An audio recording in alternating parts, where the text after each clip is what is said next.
ඉතින් මේ පාර මගේ ෂෝ එකට මම වීසා ඇප්ලයි කරේ Apex Visa Consulting කියන ආයතනයේ. ඉතින් එයාලගෙන් සෑහෙන ලොකු සපෝට් එකක් හම්බුණා මගේ වීසා ඇප්‍රූවල් කරගන්න වැඩේට. ඉතින් කිසිම රස්තියාදුවක් වෙන්න උනේ නැහැ.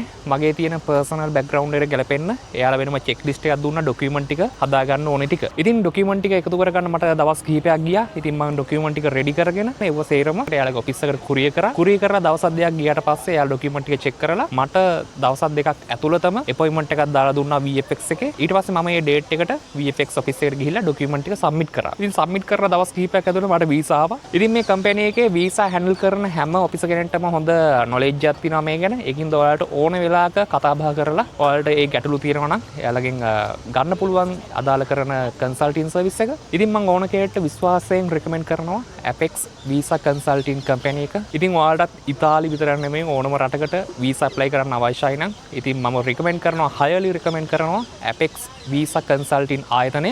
ඉතින් ඔයාලත් අදම ඔයාලගේ වීසා ඇප්ලයි කරන්න ඒක තෝරගන්න.